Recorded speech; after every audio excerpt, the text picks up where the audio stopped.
ನಮಸ್ಕಾರ ಎಲ್ರಿಗೂ, welcome back to my channel.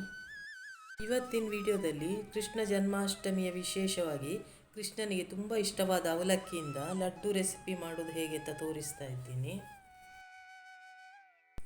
ಮೊದಲಿಗೆ ಒಂದು ಪ್ಯಾನ್ಗೆ 2 ಸ್ಪೂನ್ನಷ್ಟು ತುಪ್ಪ ಹಾಕ್ಕೊಂಡು ಸ್ವಲ್ಪ ಬಿಸಿ ಆಗ್ತಿದ್ದಾಗೆ ಅದಕ್ಕೆ ಗೋಡಂಬಿ ಹಾಕಿ 1-2 ನಿಮಿಷ ಫ್ರೈ ಮಾಡ್ಕೊಳ್ಬೇಕು. ಮೀಡಿಯಮ್ ಫ್ಲೇಮಲ್ಲಿ 1-2 ನಿಮಿಷ ಫ್ರೈ ಮಾಡ್ಕೊಳ್ಳಿ. ನೋಡಿ, ಇವಾಗ ಅದು ಸ್ವಲ್ಪ ಗೋಲ್ಡನ್ ಕಲರ್ ಆಗಿದೆ. ಇವಾಗ ಇದಕ್ಕೆ ಸ್ವಲ್ಪ ಒಣ ದ್ರಾಕ್ಷಿ ಸೇರಿಸ್ತಾ ಇದ್ದೀನಿ.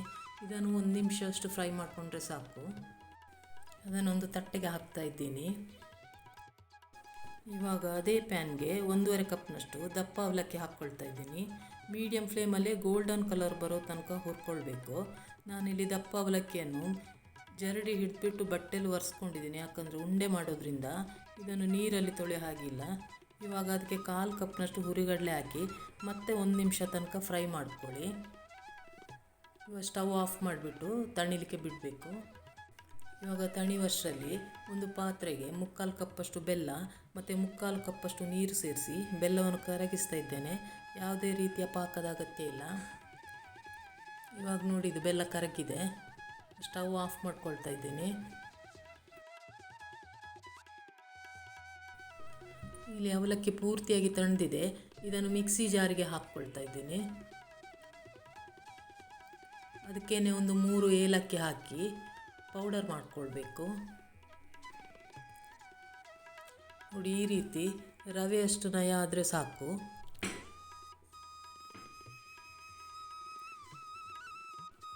ಇವಾಗ ಲಡ್ಡು ಮಾಡ್ತಿರೋ ಪಾತ್ರೆಗೇನೆ ಬೆಲ್ಲದ ನೀರನ್ನು ಸೋಸ್ತಾ ಇದ್ದೀನಿ. ಆರ್ಗ್ಯಾನಿಕ್ ಬೆಲ್ಲದ ಪೌಡ್ರ್ ಆದರೆ ಸೋಸ್ಕೊಳ್ಳೋ ಅಗತ್ಯ ಇಲ್ಲ. ಇವಾಗ ಪುಡಿ ಮಾಡಿಟ್ಟಿರುವಂಥ ಅವಲಕ್ಕಿನ ಅದಕ್ಕೆ ಸೇರಿಸ್ತಾ ಇದ್ದೀನಿ.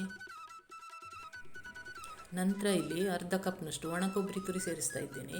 ಹಸಿ ತೆಂಗಿನಕಾಯಿ ತುರಿ ಆದರೆ ಮೊದಲೇ ಸ್ವಲ್ಪ ಫ್ರೈ ಮಾಡ್ಕೋಬೇಕು.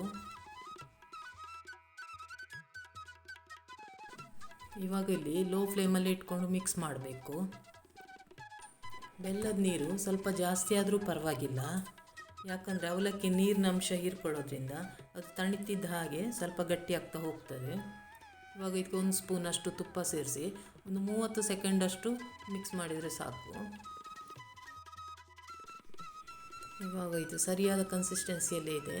ಇವಾಗ ಸ್ಟವ್ ಆಫ್ ಮಾಡ್ತಾ ಇದ್ದೀನಿ. ಸ್ವಲ್ಪ ತಣಿಬೇಕದು.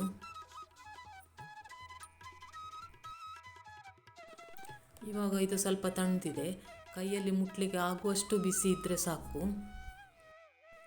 ಹಾಗಂತ ಪೂರ್ತಿಯಾಗಿ ತಣಿಲಿಕ್ಕೂ ಬಿಡಬಾರ್ದು. ಇವಾಗ ಇದಕ್ಕೆ ಫ್ರೈ ಮಾಡಿ ಇಟ್ಟಿರುವಂಥ ಗೋಡಂಬಿ ದ್ರಾಕ್ಷಿ, ಚಿಕ್ಕದಾಗಿ ಕಟ್ ಮಾಡಿರುವಂಥ ಖರ್ಜೂರ ಸೇರಿಸ್ತಾ ಇದ್ದೀನಿ. ಎಲ್ಲವನ್ನೊಮ್ಮೆ ಚೆನ್ನಾಗಿ ಮಿಕ್ಸ್ ಮಾಡ್ಕೊಳ್ಳಿ.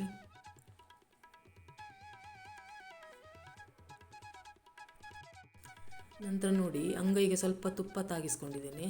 ನಂತರ ಈಗ ಸ್ವಲ್ಪ ಸ್ವಲ್ಪ ತೆಗೆದು ಉಂಡೆ ಕಟ್ಕೊಳ್ಬೇಕು.